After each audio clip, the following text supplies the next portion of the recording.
Mungkin ada matriks yang namanya Ocean, 5 big trade. Ocean itu yang modal dasar bawaan. Tapi kan kita juga tahu, modal dasar bawaan gimana membawanya untuk bisa kita menggunakan secara efektif. Kalau Anda pengen belajar naik sepeda efektif, itu kan belajar naik sepeda. Pengen menggunakan motor efektif, belajar naik motor. Anda menggunakan otak tiap hari tapi tidak tahu cara kerja otak, kan itu problem. Dan di Indonesia misalnya salah satu contoh yang sudah saya teriakkan ke Kementerian Pendidikan sejak 12 tahun yang lalu. Kita dari TK sampai kuliah suruh nyatet tapi tidak ada pelajaran mencatat sekalipun. Ini kan stupid menurut saya. Otak manusia itu sangat limit, sehingga kita harus mengeksternalkan. Ini salah satu gini, karena kita tidak diajari cara kerja otak itu loh. Kita tidak bisa menggunakan otak secara efektif. Saya berani ngomong gini karena saya ada buktinya. Ya saya buktinya dengan perjalanan hidup saya lah. Saya ngambil 3 fakultas sekaligus dalam satu waktu. Paralel itu, matematika, fisika dalam 5 tahun selesai semuanya 3 fakultas tersebut. Itu bukan otak saya pinter, tapi saya tahu bagaimana cara belajar secara efektif tanpa menghilangkan waktu untuk kongko-kongko. Karena malas juga tiap hari belajar lah. Nongkrong kan juga enak, seru juga, tapi itu tetap bisa membantu. Ini menarik ini. Itu makanya cara kerja otak yang perlu kita pelajari lebih lanjut. Makanya simbolik ini nanti juga ada pasangan pelatihannya. Saya tadi ngomong sama jenengan sudah, kalau Adi tertarik nanti saya kasih pelatihan wes. Gimana cara Anda invest 2 jam untuk bagaimana bisa menggunakan otak dan menggunakan tools ini dengan efektif, setelah itu akan kepakai seumur hidup. Ini sebenarnya bukan metodologi saya. Ini kalau Anda mau riset lebih lanjut, ini metodologi dikembangkan oleh orang yang namanya Niklas Luhmann. Niklas Luhmann adalah salah satu tokoh sosiologi yang dia salah satu ilmuwan paling produktif di dunia. Dalam 30 tahun dia membuat 600 jurnal ilmiah di berbagai bidang dan membuat lebih dari 70 buku di berbagai bidang. Kalau Anda tahu yang paling terkenal yang disebut sebagai sistem teori, tapi dia juga ngomong tentang anatomi cinta, anatomi sosiologi, itu menarik banget. Ini kan pertanyaannya gimana dia bisa sangat produktif seperti itu? Apakah otaknya punya 5 kepalanya? Kan enggak juga.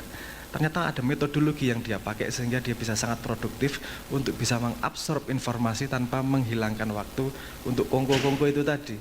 Nah ini ada metodologinya, ada Feynman metodologi, ada Cornell metodologi, ada Zettelkasten metodologi, banyak metodologi yang bisa kita gunakan agar kita belajar cepat,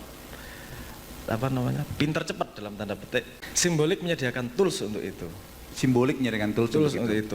Misalnya gini, simbolik bisa digunakan untuk Get Things Done-nya David Allen, bisa digunakan untuk Eisenhower Matrix, bisa digunakan untuk Cornell, bisa digunakan untuk Zettelkasten, bisa digunakan untuk Evelyn Method. Jadi beberapa banyak metode untuk intinya mengefektifkan hidup lah.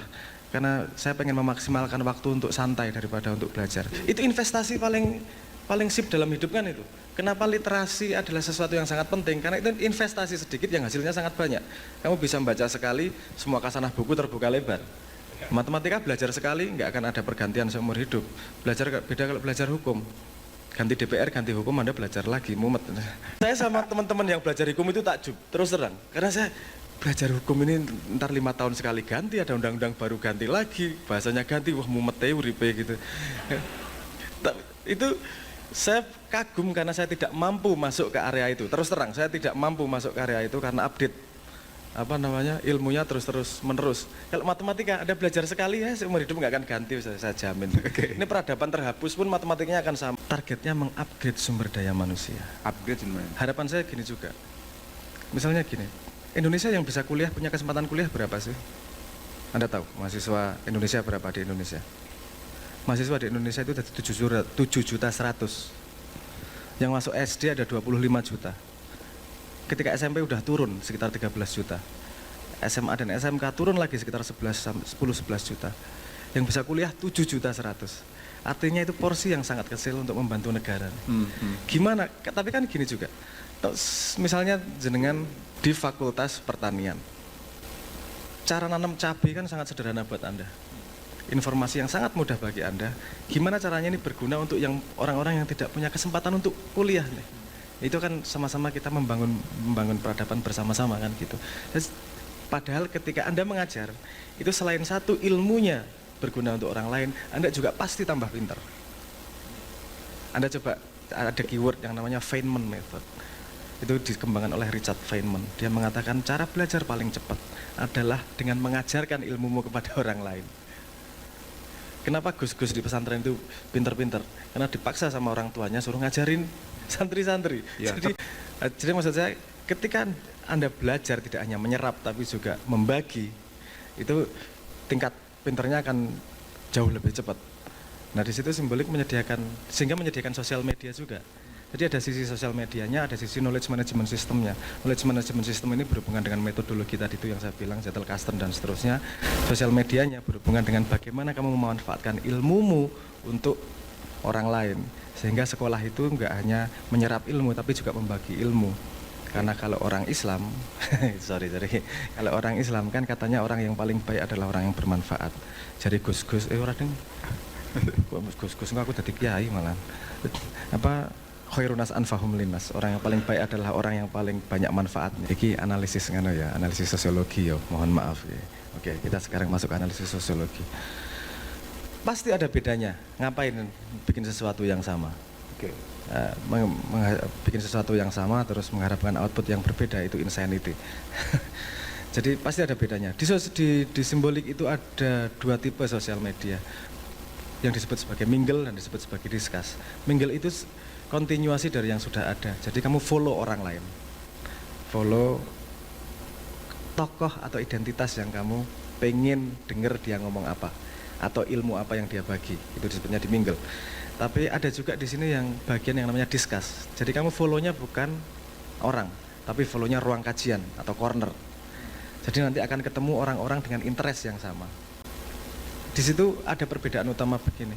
Ketika interaksi itu di ilmu sosiologi ini, ketika interaksi terjadi yang namanya penilaian satu sama lain. Misalnya Anda satu kelompok 5 orang nih, pasti ada yang misalnya satu geng nih 5 orang. Karena kita menilai satu sama lain, kita tahu siapa yang paling lucu, badutnya siapa nih. Gitu, paling lucu cah iki. Ini paling sering utang siapa? Pasti ada siapa? Anda tahu. Yang paling pinter siapa? Yang paling tahu tempat nongkrong siapa? Itu pasti ada. Nah itu di sosial media, ketika orang berkumpul pasti itu terjadi, penilaian satu sama lain. Sosial media yang ada sekarang, problemnya adalah kita menilai orang lain hanya dari Q yang namanya, Q itu petunjuk yang namanya follower dan like. Itu yang didorong. Follower dan like, itu nggak masalah kalau bukan untuk urusan yang penting. Kalau untuk urusan yang penting, misalnya urusan COVID, ini agak berbahaya nih, karena kamu bertanya kepada orang yang populer yang belum tentu kompeten pada bidang tersebut. Nah itu banyak di situ. Kalau Anda mau membaca lebih jauh, ada bukunya Tom Nichols yang judulnya The Death of Expertise. Expertise jadi hilang di ruang publik digital. Padahal berbahaya dalam society kalau yang expert tidak dimunculkan. Kita bisa mengikuti patron yang salah ini.